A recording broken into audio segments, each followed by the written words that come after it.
యాక్సిడెంట్లో ఏమని భయం. యాక్సిడెంట్ విషయంలో భయపడతాము, చనిపోతామని భయపడతాము, వృద్ధులవుతామని భయపడతాము, అలాగే రోగాలు వచ్చినా భయపడతాము, అలాగే భూకంపాలు వచ్చినా భయపడతాము, వరదలు వచ్చినా భయపడతాము, యుద్ధాలు వచ్చినా భయపడతాము, పైనుంచి వాతావరణం మారినా భయపడతాము. ఏది వచ్చినా భయము భయము భయము భయము భయము. ఈ భయమే మనల్ని కృంగతీస్తా ఉన్నది. ఈ భయము కృంగతీస్తా ఉన్నది. అవునా కదా?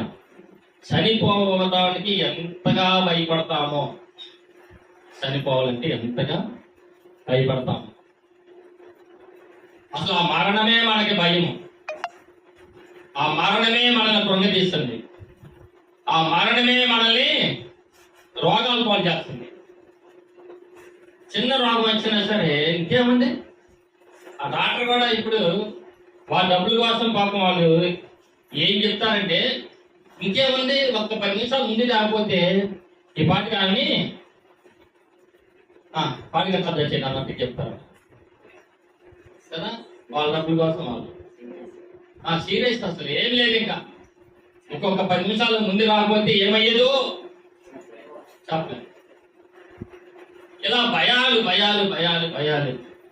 ప్రభువారు అదే చెప్తాడు, నా పిల్లలు ఏ భయంతో కొట్టుమిట్లాడుతున్నారంటే మరణమైన భయంతోనే కొట్టుమిట్లాడుతూ ఉన్నారు. మరణం అనే భయము, మరణం అనే భయము, మరణం అనే భయం. ఈ మరణము ప్రతి ఒక్కరికి సంప్రాప్తిస్తుందని తెలియదు, ప్రతి ఒక్కరికి వస్తుందని తెలుసుగా. అందరూ ఎప్పటికైనా కాబడితే వెనక ముందు, అంతేగాని అందరము లోకాన్ని విడిచిపెట్టాలని అందరికీ తెలుసు. కానీ ఎందుకని మనం భయపడతామంటే, అయ్యో ఇంకేమంటే నేను మన కోట్లు ఖర్చు పెడతాం, కోట్లు ఏదో బ్రతికి ఇంకా లోకంలో ఏదో సాధిద్దాం, ఏదో చేద్దామని కోట్లు ఖర్చు పెడతాం. ఒక్కొక్కరైతే ఆయన వల్ల ఇంకా ఉపయోగం లేకపోయినా సరే, వృద్ధాప్యంలోకి వచ్చినా సరే వారికి హాస్పిటల్ ఖర్చులు, అయ్యా మా ఆస్తి అమ్మంతా ఇచ్చి అమ్మేది సరే మొత్తం ఇస్తాం, మా పెద్ద ఆయన బ్రతికించరా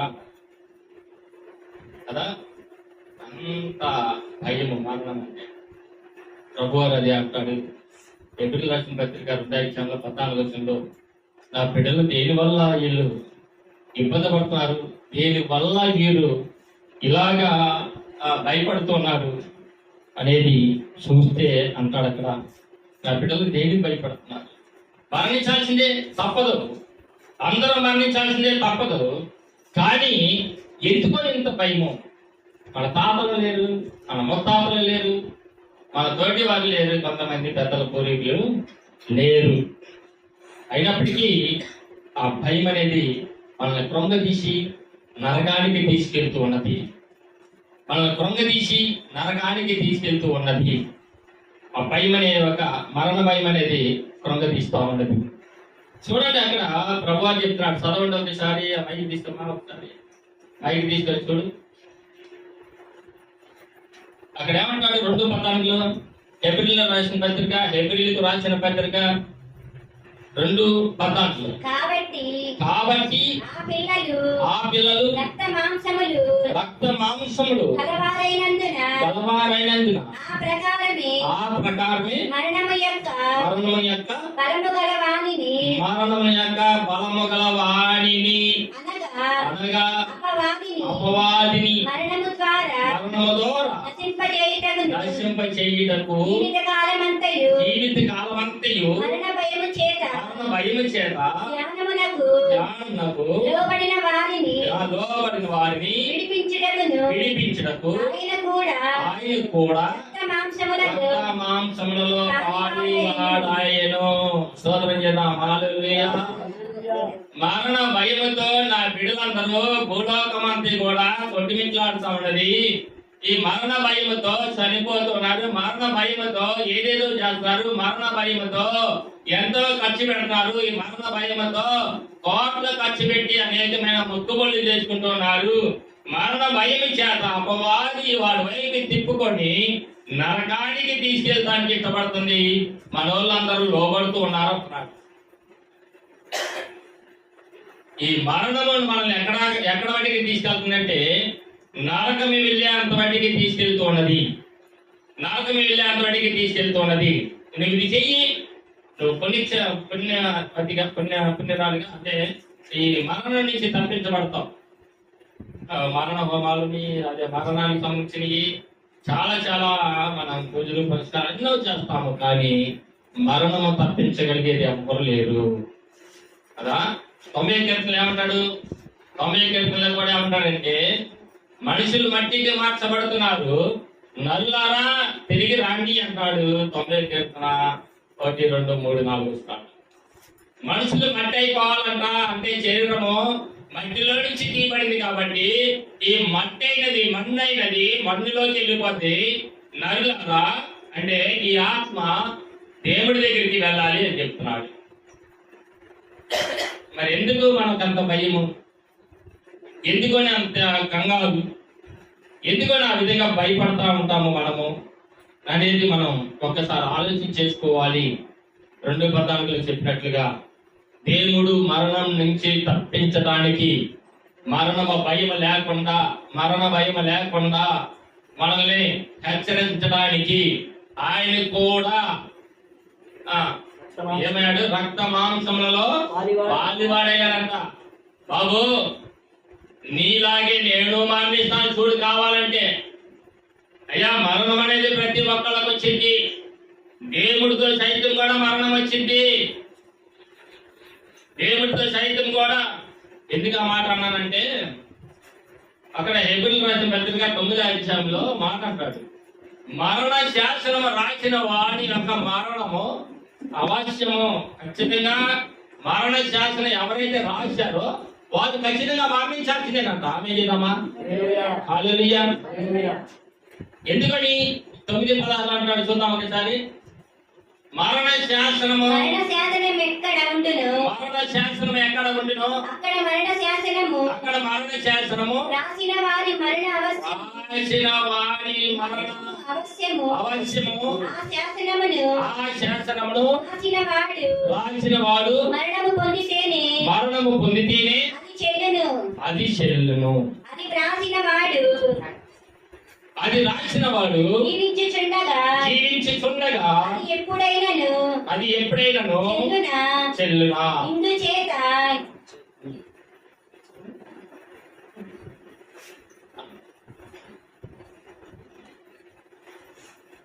మరణ శాసనము ఎవరు రాశారు? మరణ శాసనము ఎవరు చెప్పారు? మరణ శాసనము ఎందుకు వచ్చింది? మరణము మనిషికి రావాల్సినంత అవసరం ఏంటి? మరణము తప్పదు అని చెప్పింది ఎందుకు? ఆమేన్. హల్లెలూయా. ఆది కాండంలో 3వ అధ్యాయంలో అక్కడ ఏమంటాడంటే నువ్వు మన్ను కనుక తిరిగి మన్నైపోతావు. ఎవరు చెప్పింది ఈ మాట? ఎవరు చెప్పారు? దేవుడు రాశారా లేకపోతే ఎవరైనా రాశారా ఈ మాట? 18 చూడు, 19 చూడు ఒకసారి. 3వ అధ్యాయం 19.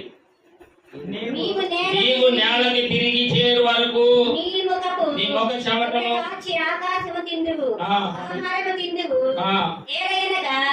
నేల నుండి నీవు తీయబడితివి.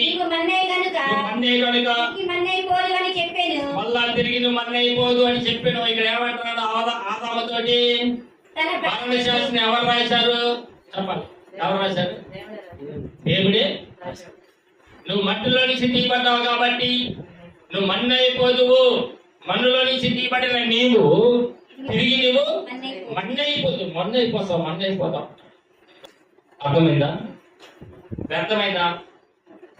ఆదాముతో అంటున్నాడు, బాబు నువ్వు మన్నులో నుంచే తీయబడ్డావు. నేనైతే నేను బ్రతికిద్దామనుకున్నాను, జీవితకాలం అంతా బ్రతికిద్దామనుకున్నాను, భూమి ఉన్నతోడికి బ్రతికిద్దామనుకున్నాను. కానీ నీవు చేసిన నాకు ఎదురు చెప్పినందుకు, లేకుంటే నేను వద్దన్న పని చేసినందుకు నువ్వు తిరిగి నీ నిమిత్తము భూమి చెప్పించబడింది. నీ నిమిత్తము నిమిత్తము సృష్టి అంతా శపించబడింది, నీ నిమిత్తము సమస్తమై శపించబడింది, నీ నిమిత్తము ఇదిగో ఈ భూమి గచ్చ మొక్కలను ముళ్ళ పొదలను ఇచ్చును, అవి సాగుబడి చేసుకొని మంచి ఫలములు నువ్వు తినాలి అంటే దీన్ని సాగుబడి చేసుకొని నువ్వు తినాల్సిందే, అంతకంటే అవకాశం లేదు. చెమటోర్చి అంటాడు, చెమటోర్చి నువ్వు తినాల్సిందే, తప్పదు. అందుకని నువ్వు తిరిగి మళ్ళా మన్నుకి చేరుదువు, మన్నుకి చేరుదువు. మన్ను అయి కనుక నువ్వు మన్నులోంచి దిగబడ్డావు కనుక తిరిగి మన్ను అయిపోతుంది. అలా కదా, అదే రీతిగా దేవుడు అంటున్నాడు కదా. అందుకని మరణ భయము ఎవరు పెట్టారు అంటే మరణ భయం కాదు అది. మరణం అంటే చాలా మంది అదృష్టంగా భావిస్తారు. ఆమె కదా, అదృష్టంగా భావిస్తారు చాలా మంది. దినం కంటే బైబిల్ స్పష్టంగా ఉంది ఏమంటే పుట్టిక దినం కంటే చెప్పాలి, అందరు చెప్పండి. మరణ దినము, మరణ దినము ఎంతో ఎందుకు రాశాడు. మరి మరణం అంటే ఎందుకు భయం? అమ్మో ఎక్కడ ఒక్కొక్క వచ్చిందో, ఎక్కడ యుద్ధాలు వస్తాయో, ఎక్కడ యాక్సిడెంట్ అయిందో, ఎక్కడ జబ్బులు వస్తాయో, ఎక్కడ ఏం జరిగిందో, ఈ మరణము వచ్చిందేమో నాకు, అయ్యో కోటి కలిసిన పర్లేదు, 10 కోట్లు అయితే పర్లేదు, నన్ను మళ్ళీ ప్రయత్నించవా, ఇది భయం. ఇది ఎవరికి అలసిగా దొరికిందో తెలుసా? ఈ భయం అనేది ఎవరికి అలసిగా దొరికిందంటే అపవాదికి అలసిగా ఉంది. అపవాది సైతాన్ గారికి బాగా అలసైపోయింది. అరే బాబు వీరు ఎక్కడ దొరుకుతారని ఎదురు చూశారు. ఇప్పుడు వాడికి బాగా దొరికారు రా వీళ్ళు, ఆ దేవుడు ఒకటి పెట్టాడు కదా, నువ్వు మన్ను కనుక తిరిగి మన్ను అయిపోదు అని దీన్ని కొద్దిగా దాన్ని రేట్ చేద్దాం అనుకున్నారు. దాన్ని ఆమె చేద్దాం, దాన్ని కొద్దిగా రేట్ చేద్దాం అనుకున్నాడు, కొద్దిగా దాన్ని భయపెడదాం అనుకున్నాడు. అందుకని అపవాదిగా ఏం చేశాడంటే, అరే నువ్వు సస్తావురా, నువ్వు సాగుకుండడానికి నేను ఒక ప్లాన్ చేస్తున్నాను, అందుకని భూలోకంలో నువ్వు సాగుకుండా ఎవ్వరు కూడా లేరు, మొత్తం చనిపోవాల్సిందే. ఏబు గ్రంథంలో అంటాడు, సైతాన్ గారు వచ్చేసి ఏబు మీద నాకు అవకాశం ఇవ్వాలంటాడు. 2:6 మాట్లాడతాడు. ఏమంటాడంటే ప్రాణము తప్ప ఎవరు అధికారం కావాలి? ప్రాణం తీయాలంటే ఎవరు అధికారం కావాలి చెప్పండి? దేవుని యొక్క బిడ్డల విషయంలో దేవుడి అధికారం కావాలి, కానీ దేవుడిని నమ్మిన వారి విషయంలో దేవుడి అధికారం కావాలి, కానీ దేవుడిని నమ్మిన వారి విషయంలో, దేవుడిని తెలియని వారి విషయంలో పూర్తి అధికారం వాటి కొంత లూసిఫర్కి, అపవాదికి పూర్తి అధికారం ఉంది. అందుకే యోబు గ్రంథంలో 2:6 మాట్లాడతాడు. ఏమంటాడు అక్కడ? అందుకు యెహోవా అతడు నీ వశంలో ఉన్నాడు, అతని ప్రాణమును ముట్టకు, నీవు ముట్టవద్దని సెలవిచ్చెను. అతని ప్రాణము, యోబు యొక్క ప్రాణమును ముట్టవద్దు సెలవిచ్చాడు. కాబట్టి అపవాది తన శరీరం మీద అయితే అధికారం తీసుకున్నాడు, కానీ ప్రాణం మీద అధికారము తీసుకున్నాడా? చెప్పండి, తీసుకున్నాడా? అంటే దేవుని యొక్క బిడ్డలకి ప్రాణం పోతున్న యొక్క భయం అనేది ఉండకూడదని ఇక్కడ వివరంగా చెప్తున్నాడు. ప్రాణం పోయినప్పటికీ ఎక్కడ ఉంటామంటే దేవుడితో పాటు ఉంటాం. ఇక్కడ కన్ను మూస్తే దేవదూతలు వచ్చి చక్కగా మనల్ని తీసుకొని వెళ్తాయని చెప్పేసి లేఖనాలు చక్కగా చదివిస్తా ఉన్నాయి.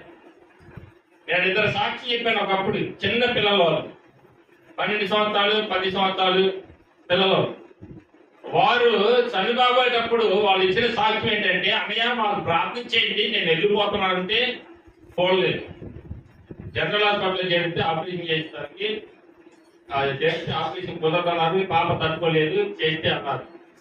అందుకని ఆ పాప చివరి సీన్లోకి వచ్చేటప్పుడు మేము ప్రార్థన చేస్తానికి వెళ్తే అంటుంది, అన్నయ్య ప్రార్థన చేయండి అన్నయ్య అంటుంది.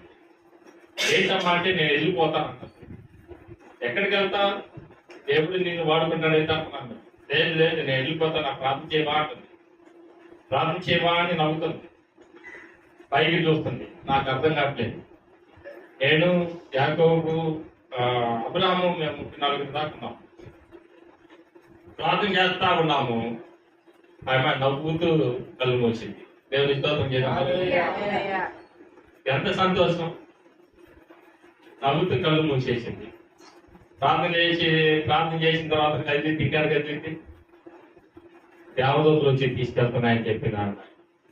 నా కోసం దేవదూతలు ఎదురు చూస్తున్నాయని చెప్పి దేవుడి బిడ్డల ధైర్యం అలా ఉండాలి. అందుకే అంటాడు, నా పిల్లలు మరణ భయంతో అపవాది యొక్క కాడి కింద నలిగిపోతున్నారు.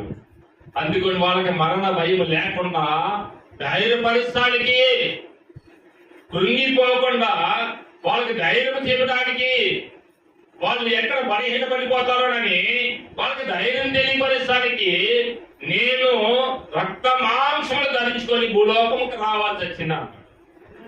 ఇంకోటి అక్కడ అంటున్న మాట ఏంటంటే 9వ అధ్యాయము 16వ వచనంలో కూడా హెబ్రీయులకు రాసిన పత్రికలో మరణ శాసనము ఎవరైతే రాశారో ఖచ్చితంగా వాళ్ళు చనిపోవాల్సిందే. స్తోత్రం చేద్దామా.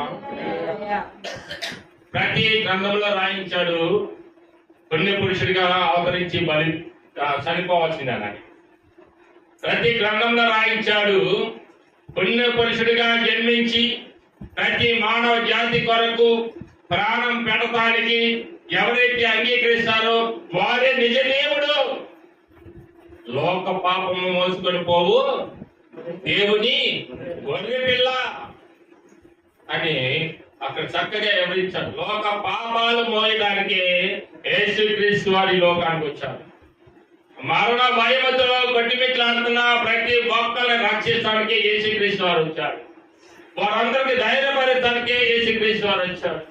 వాళ్ళందరూ ధైర్యంతో మీరు ఉండాలని చెప్పడానికి వచ్చారు.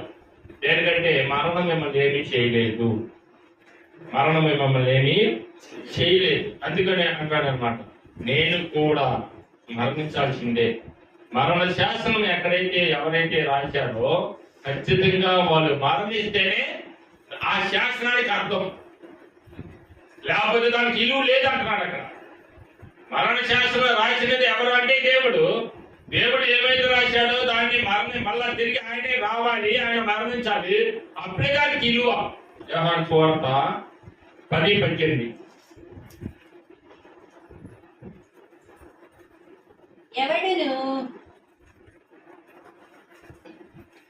ఎవడును నా ప్రాణము తీసుకొనడు.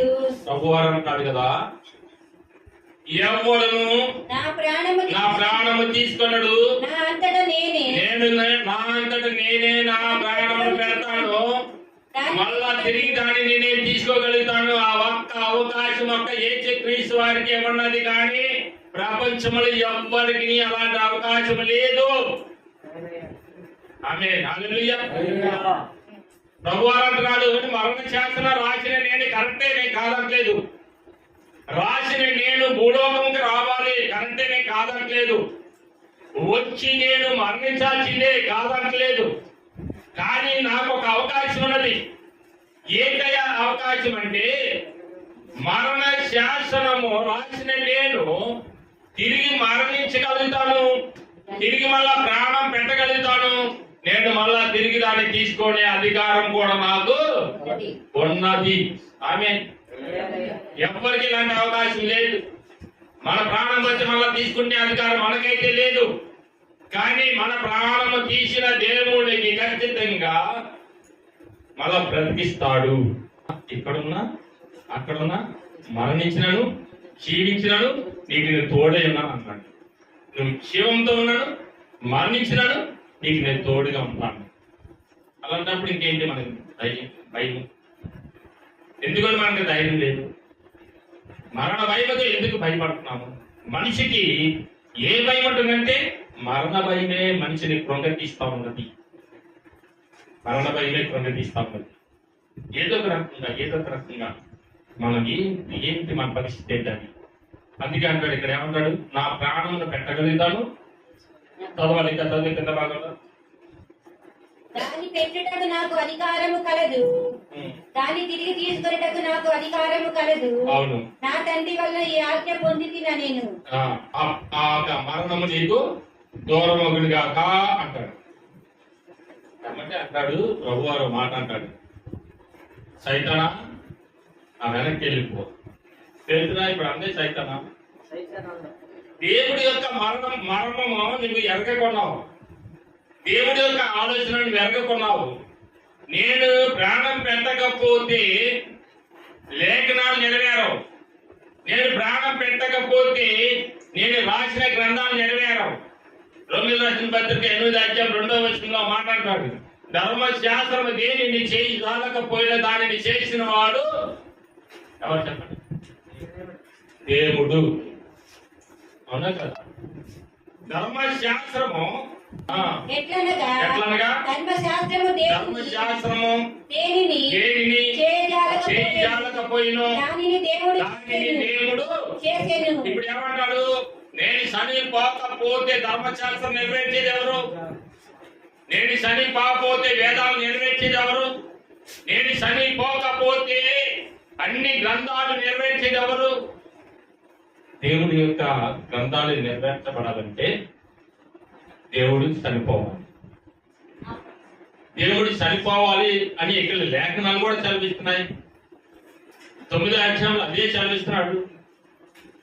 ఏప్రిల్ రాసిన పత్రికలో ఏమని చదివిస్తున్నాడు? మరణ శాసనం ఎవరైతే రాశారో అతను మరణించకపోతే దానికి నెరవేర్పేది,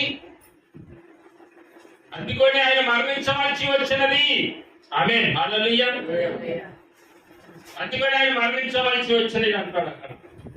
అందుకే అంటాడు, దేవుడికి అధికారం ఉన్నది నీ ప్రాణం మీద, నా ప్రాణం మీద. దేవుడికి అధికారం లేకపోతే ఆ మాటలు మాట్లాడడు. ఏమంటాడు? ఏ విషయంలో ఏమంటాడంటే, ఎదిగో అపవాదితో చెప్తున్నాడు, లూసిఫర్ నీవు ఏవు ప్రాణం తప్ప నువ్వు ఏమైనా చేసుకో, శరీరాన్ని బలహీనపరుచుకుంటావు, పంపుకుంటావు, శరీరాన్ని బట్టికి ఏమైనా చేసుకో, కొల్ల పెట్టుకో, ఏమైనా చేయి, కానీ తన ప్రాణాన్ని బట్టికి తీయటానికి వీలు లేనే లేదు. ప్రాణం పోతాన్ని భయపడటానికి వీలు లేదు. దేవుడు అంటున్నాడు, నేను తోడే ఉన్నాను, నా ప్రాణాన్ని మీ ప్రాణం వదిలిపెట్టాను, మళ్ళా తిరిగి నేను పరలోకం ఇవ్వడానికి నేను ఈ లోకంలోకి వచ్చాను అంటాడు. అలాగే 5:24 కూడా నిత్య జీవము ఇస్తానికే దేవుడు ఇచ్చాడు. చూడండి, ఇక్కడ చూది గాని గుచ్చుకుంటే శరీరం బాధపడిద్దా, ఆత్మ బాధపడిద్దా? శరీరం బాధపడితే ఆత్మ బాధపడితే చెప్పండి కదా. కానీ శరీరం బాధపడదు, తెలియట్లేదు జనానికి. ఆత్మ బయటకు వచ్చినాక చూసి గుచ్చుకుంటే కాదు, బొట్టలు పెట్టి నరికినా కూడా నీకు దుప్పటదా? చెప్పండి. హాస్పిటల్లో పాటు చేస్తున్నారు, పని చనిపోయిన తర్వాత హాస్పిటల్లో గొడవ పెట్టి నడుస్తున్నారు, తలకాయలు కళ్ళు గుడ్లు బీగేస్తున్నారు, వాళ్ళకి కావాల్సిన అవయవాలు తీసుకుంటున్నారు. నీకు నొప్పి అనిపిస్తుందా? మరి ఇప్పుడు ఎవరు బాధపడుతున్నట్టు? అంటే నీలో ఉన్న ఆత్మ బాధపడుతుంది. అబ్బా అనేది ఆత్మ పేరు కూడా ఆత్మకే పెడుతున్నామని చెప్తున్నాను. నేను అప్పుడప్పుడు చెప్పాను ఎన్నోసార్లు. అందుకని ఆత్మకి సావు ఉండదు, శరీరానికే సావు ఉంటది. మనిషి మట్టి అయిపోతాడు, నరులారా తిరిగి రాని అని చెప్తాడు 90వ కీర్తనలో. అందుకని మనము ఎవరికి భయపడాలి అంటే శరీరాన్ని ఆత్మని చంపువాడికి భయపడాలి, కానీ శరీరానికి చంపువాడికి మట్టికి భయపడద్దు అన్నాడు. ఆత్మని చంపువాడికి భయపడమంటాడు. ఆత్మని చంపడం అంటే ఏంటి? నరకానికి తీసుకెళ్లేవాడికి భయపడమంటాడు. నరకానికి తీసుకెళ్ళడం అంటే ఏంటి? ఎగేగాలు అగ్నిలో కాలుతావు, అదే నీకు నరకము, దానికి భయపడు. వచ్చడానికి ఎందుకు భయపడతావు? రేపు రెండవ మరణం అనేది ఉన్నదే, నరకమైన మరణం అన్నదే మనదే, దానికి భయపడు. అంతేగాని ఈ లోక మరణానికి మటుకి శరీరానికి మటుకి భయపడవద్దు.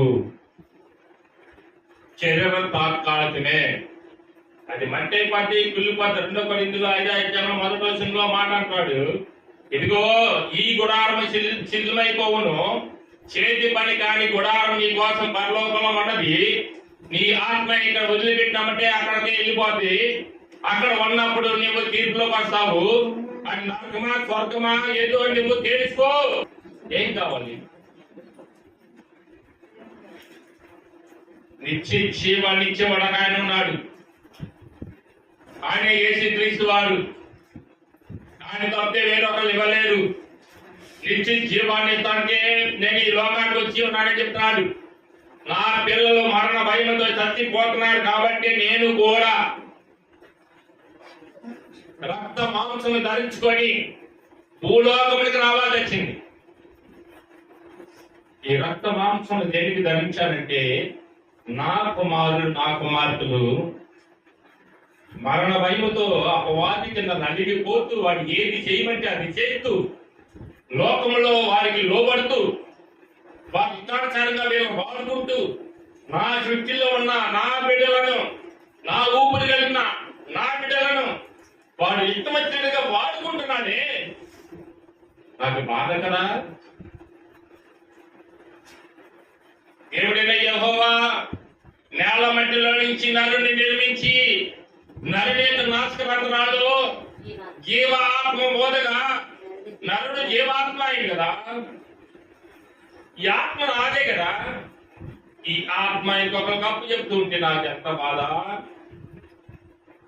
అందుకని మరణ భయముతో కొట్టిమిట్లాడుతున్న నా ప్రజల కోసం నిత్య జీవాన్ని ఇవ్వడానికి 5:24 ఏమంటాడు? ఏమని త్వరలో నిత్య జీవాన్ని ఇవ్వడానికి నేను భూలోకానికి వచ్చాను. వాళ్ళు చనిపోతే రేపు నిత్య జీవంలో ఉండాలి.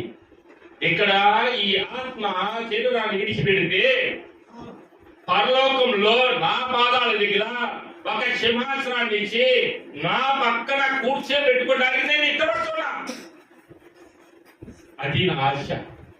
నా కుమారుల్ని నా ఆశ ఏంటో చెప్పనా? నా కోరిక ఏంటో చెప్పనా? నా పక్కన సింహాసనం ఇచ్చి నాతో పాటు కూర్చోబెట్టుకోవడానికి నేను వచ్చానే కానీ ఈ లోకాన్ని అనుభవిస్తానికి నేను రాలేదు. లోక భాగ్యాలు అనుభవిస్తానికి నేను రాలేదు. లోక సుఖభోగాలు నేను అనుభవిస్తానికి రాలేదు. నేను శ్రమ పడాలి, ప్రాణం పెట్టాలి, తిరిగి లెగవాలి, నా ప్రాణాన్ని పెట్టగలుగుతాను, మళ్ళా తీసుకోగలుగుతాను, తిరిగి నేను పరలోకానికి నేను నా పిల్లల్ని తీసుకుని వెళ్ళగలుగుతాను. అందుకే నేను వచ్చాను అంటాడు. స్తోత్రం చేద్దాం. హల్లెలూయా. అందుకే అంటాడు 11వ అధ్యాయం 25లో కూడా 11:25లో కూడా ఏమన్నాడంటే నా యందు విశ్వాసించి ప్రతి ఒక్కళ్ళు మృతి పొందినను తిరిగి లేస్తారు, చనిపోయినను బ్రతుకుతారంట. చచ్చిపోవాలి తప్పదు. మరణ శాసనం రాసిన వాడే చనిపోయాడు. నువ్వు నేను ఎంతకాలం? దేవుడు అంతటోడే వచ్చి ఇక్కడికి వచ్చి చనిపోయాడు. అలా చనిపోతేనే దానికి చెల్లిందని చెప్తున్నాడు. నీవు నేనెంత చనిపోయినను తిరిగి మళ్ళా బ్రతుకును. ఆమె చేద్దాం. చనిపోయినను మన బ్రతుకుతాం. ఆ ధైర్యం మనకు ఉండాలి. ఆ విశ్వాసం మనకి అవునా కదా? లేకపోతే కొంచెం వేస్ట్ రాకుండా దేవుడి సన్నిధికి రావడం వేస్తానంట. ఆ విశ్వాసం అనేది లేకపోతే, ఆ ధైర్యం అనేది లేకపోతే, నేను చనిపోయినను బ్రతుకుతాము అనే ఒక నమ్మకం లేకపోతే అవునా కదా? శీలం దేవుడి సన్నిధికి రావడం కూడా వ్యర్థమే. విశ్వాసం లేని వాడు నాకు ఇట్టుడు కాదు అంటున్నాడు. అందుకని మనం ఆ ధైర్యంతో వస్తున్నాము, ఆ ఒక నమ్మకంతో వస్తున్నాము. అందుకని మనందరం ఆ ధైర్యం కలిగి ఉంటే ఖచ్చితంగా పరలోకంలో ఉండగలుగుతాము. ఆ కొరింథీయుల రాసిన పత్రిక 15వ అధ్యాయంలో 1 కొరింథీ 15వ అధ్యాయము 55వ వచనంలో కూడా అంటున్నాడు. భయం ఖచ్చితంగా ప్రభు వారు గొప్ప సాక్ష్యం ఇస్తున్నాడు. అక్కడ ఏమని ఇస్తున్నాడు తెలుసా? ఓ మరణమా నీ ముళ్ళు ఎక్కడా? ఓ మరణమా నీ విజయం ఎక్కడా? ఓ మరణమా నీ ముళ్ళు ఎక్కడా? ఓ మరణమా నీ విజయం ఎక్కడా? నా బిడ్డను భయపెడుతున్నావే మరణమా, నా బిడ్డను కుంగటేస్తున్నావే ఓ మరణమా. నా బిడ్డల్ని కంగారు పెడుతున్నావు ఓ మరణమా.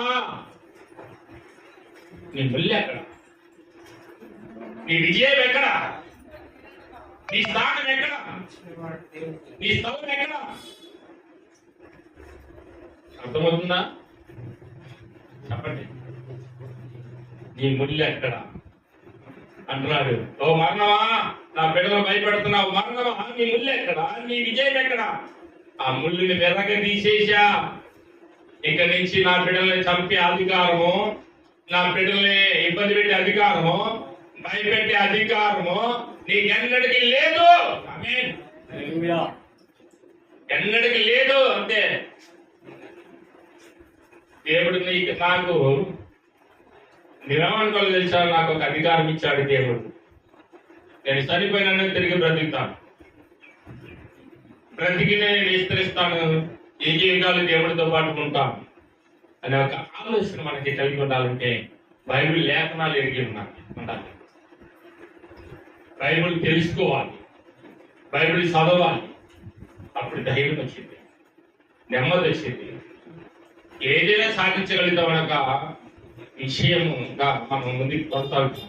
అలాగే చివరిగా మనం చూసిన ఇంకోటి 20 ప్రకటన గ్రంథంలో కూడా మనం చూసినట్లయితే 12వ వచనంలో అందరూ చెప్తా ఉంటారు కదా, చూడండి. మరియు గొప్పవారేమి, కొద్దివారేమి, మృతులైన వారందరూ సింహాసనము ఎదుట ఎక్కడ కూర్చోవాలంట?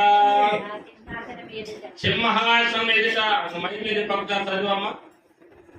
మరియు గొప్పవారేమి, కొద్దివారేమి, మృతులైన వారందరూ ఆ మృతులైన వారందరూ ఆ సింహాసనము ఎదుట నిలవబడి ఉండట నేను చూచితిని. ధనికుడు కావచ్చు, దరిద్రుడు కావచ్చు, గొప్పవారై ఉండొచ్చు, లేనివాడై ఉండొచ్చు, కొద్దివారై ఉండొచ్చు. ప్రతి ఒక్కళ్ళు రేపు చనిపోయిన ప్రతి ఒక్కళ్ళు ధవళ సింహాసనం ముందు ప్రభు యేసుక్రీస్తు వారి ముందు నుంచోవలసిందే. అక్కడ తీర్పులో ఉంటారు. ఏమంటే ఇవన్నీ కూడా ఎందుకు చెబుతున్నావు అని నువ్వు అడిగితే నీ రక్షణ కొరకు ప్రయాసపడి నేను చెప్తాను. దేవుడు రాకడ సమీపిస్తూ ఉన్నది, యుద్ధాలు జరుగుతున్నాయి. మత్తయి సువార్తలో చదివినట్లుగా మనం చూసినట్లుగా ఒక్కసారి వాటిని గమనిస్తా ఉంటే మీకు అర్థమైంది. మత్తయి సువార్తలో ఖచ్చితంగా చెప్తున్నాడు, యుద్ధముల గురించి, యుద్ధ సమాచారాల గురించి వినబోదురు. అయ్యా నీ రాకడకి సూచనలేంటయ్యా, మళ్ళా వస్తానని చెప్పావు కదా, ఇది నిజమేనా అని అడిగితే అని అంటున్నాడు కదా, నా రాకడికి సూచనలు ఎలాగుంటాయి అని చెప్తున్నాడు. నా రాకడికి సూచనలు ఎలాగుంటాయి? మీరు యుద్ధముల గురించి, యుద్ధ సమాచారాల గురించి వింటారు. అక్కడక్కడ కరువులు, భూకంపాలు వస్తాయి, ఇంకా అనేక వ్యాధులు మీకు కలుగుతాయి. ఇవన్నీ కూడా నా రాకడికి సూచనలు. చివరి దినాల్లో ఉన్నాం. ఒకవేళ యుద్ధం జరగక ముందే వస్తే మనం శరీరంతో ఎత్తబడతాం. యుద్ధం జరగక ముందు వస్తే, మనం చనిపోక ముందు వస్తే శరీరాలతో ఎత్తబడతాం. ఒకవేళ యుద్ధం జరిగిన తర్వాత వచ్చినప్పటికీ మన సమాధులు తెరవబడతాయి. మనందరం ఎక్కడ ఉంటాయి? ఇప్పుడు కొద్దివారే కావచ్చు, గొప్పవారే కావచ్చు, ధనికులే కావచ్చు, చిన్నవారే కావచ్చు, పెద్దవారే కావచ్చు, అందరూ ధవళ సింహాసనం ముందు నిల్చొని తీర్పులో ఉంటారు. అప్పుడు ప్రతి ఒక్కరిని అడుగుతాడు, నువ్వు చేసిన పని ఏంటి? కింద నీతిగా ఉన్నావా? మంచిగా బ్రతికావా? ఎంతమందిని ఆదరించావు? ఎంతమంది దోచుకున్నావు? ఎంతమందిని బోధిలాడావు? ఎంతమంది నిందించావు? ఎంతమందిని కొట్టావు? ఎంతమంది చంపావు? ఎలా జీవించావు భూలోకంలో? ఒక్కసారి నీ చరిత్ర తిరగైనా. ఆమేన్. ఇంకో మాట చెప్పాలి, ఆకాశం ఆలకించు, భూమి చెవియెక్కుము అని రెండింటిని కాపలా పెట్టాడు. ఆకాశం పెద్ద కథనాది తెర, మన వీడియో మొత్తం చూపించింది. నీ ఇంకా చిన్న టీవీ ఏమో, ఆ పెద్ద టీవీ తెరిస్తాడు బయటికి. భూమి చెవియెక్కు అన్నాడు, అది ఆడియో చేసింది. నోరు ఎత్తిందంటే గలగల గలగల అని పైకి ఎక్కబడతా ఉంటాయి. ఒక్కొక్కటి మన చరిత్ర అంతా కూడా దీంట్లో కీర్తన రాస్తాడు కదా 50 వచనంలో వరుస క్రమంలో పెట్టి నిన్ను గర్భించదను, శిక్షించదను అంటాడు. సమయం ఉండగానే ఇల్లు చక్కబెట్టుకో, వేపు ఉండగానే ఇల్లు చక్కబెట్టుకో, ప్రాణం ఉండగానే ప్రభువుని వేడుకో. ఎందుకు తెలుసా? ఎప్పటికైనా మరణించాల్సిందే తప్పదు. ఈ మరణానికి భయపడద్దు, కోట్లు ఖర్చు పెట్టద్దు. మన తాతలు ముత్తాతలు లేరు, కానీ నువ్వు ప్రభు కొరకు బ్రతుకు. ఖచ్చితంగా మనం అందరం ఒకళ్ళొకళ్ళు చూసుకుంటాము, పరలోకంలో పంటాము, మళ్ళా తిరిగి భూమి మీద కూడా వస్తాము. ఇంకో 1000 సంవత్సరాల పరిపాలన ఉంది భూమి మీద. కొత్త ఆకాశం, కొత్త భూమి ఉంది. 1000 సంవత్సరాల పరిపాలన భూమి మీద ఉంది. ఈ భూమి మీదకి మళ్ళా అందరం వస్తాము, ఒకళ్ళొకరు కలుసుకుంటాము, అందరం కలిసి పరిపాలిస్తాము. ఇలాంటి ధన్యత ఎవరికి దొరికింది? దేవుని యొక్క బిడ్డలకి. ఆమేన్. అవునా కదా? ఈ ధన్యత ఎవరో దొరికిందంటే మనకే. ఆమేన్. హల్లెలూయా. ఎంత గొప్ప ధన్యత, ఎంత గొప్ప ధన్యత. దానికోసం ఎదురు చూడాలి, దానికోసం ఈ ప్రయాస. మన ప్రయాస వ్యర్థము కాదు. మనందరం కలిసి సంతోషంగా దేవుడి యొక్క రాజ్యంలో ఉండాలని మన కొరకు రక్త మాంసములు ధరించుకొని భూలోకంలోకి వచ్చి ఆయన కూడా మరణించి తిరిగి తన ప్రాణాన్ని పెట్టాడు, మళ్ళా తీసుకున్నాడు. అంటున్నాడు కదా, నా ప్రాణాన్ని పెట్టే అధికారం నాకుంది, తిరిగి తీసుకునే అధికారం నాకున్నది. 3వ రోజున నేను మళ్ళా తీసుకున్నాను. చాలా మంది చూస్తున్నాగా నేను ఆకాశానికి ఎక్కిపోయాను. ఏ రీతిగా వెళ్ళాను అదే రీతిగా రాబోతున్నాను. ఈ మాటలు దేవుడు దీవించిన కాక సర్వశక్తి కర్త సర్వాధికారిని పొందాలి. అన్ని చక్కగా కొన్ని మాటలు మనతో మాట్లాడినప్పుడు నీ పొందాలి. మరణ భయం అనేది మమ్మల్ని వెంటాడుతూ ఉండగా దాని గురించి కొన్ని వివరాలు ఇచ్చావు తండ్రి నాయన. నీకు కోట్లాదిస్తే తీసుకొస్తాను. ఇలాంటి ఒక మరణ భయం అయ్యా, ఎక్కడ తుఫాను వచ్చిందోనని, ఎక్కడ యాక్సిడెంట్ అయిద్దోనని, ఎక్కడ ఏ జబ్బు చేసిందోనని, ఎక్కడ ఏ రోగం వచ్చిందోనని, ఎక్కడ ఏమి జరుగుతుందనని ఈ మరణ భయం పట్టుకొని మమ్మల్ని పీడిస్తా ఉన్నది. ఓ మరణమా నీ ముళ్ళెక్కడా, ఓ మరణమా నీ విజయం ఎక్కడా అని చక్కగా కొన్ని విషయాలు మాకు తెలియపరిచి, పరలోకముతో ప్రభా ఆకాశం పైన పరలోకం అనేది ఒకటి ఉన్నది, అక్కడ మీరందరూ ఉండాలి అనే ఒక ఉద్దేశంతో నాయన నువ్వు ఈ లోకం వచ్చి మమ్మల్ని అందరినీ హెచ్చరిస్తూ ఉన్నావు, బుద్ధి చెబుతూ ఉన్నావు, నీ రాజ్యంలో ఉంచడానికి ఇష్టపడుతూ ఉన్నావు. నేను ఎవరైతే అంగీకరిస్తారో వాళ్ళందరికీ నీ రాజ్యం ఇవ్వడానికి ఇష్టపడుతుండగా మేమందరము మా గ్రామం, మా గ్రామ పెద్దలు, మా గ్రామ ప్రజలు, అయ్యా ఇంకా చుట్టుపక్కల గ్రామాలు, మా దేశం, ప్రతి ఒక్కరిని ప్రభా నిన్ను అంగీకరించే వారిగా ఉందరుగాక, నిన్ను ఇష్టపడే వారిగా ఉందరుగాక, నీ పర్లకు రాజ్యం చేరే వారిగా ఉందరుగాక. ప్రతి ఒక్క మాటలో ప్రభా ప్రతి హృదయాన్ని తాకి సహాయం చేయమని యేసుక్రీస్తు నామములో ప్రార్థన చేసి వేడుకొని తండ్రి. ఆమేన్, ఆమేన్.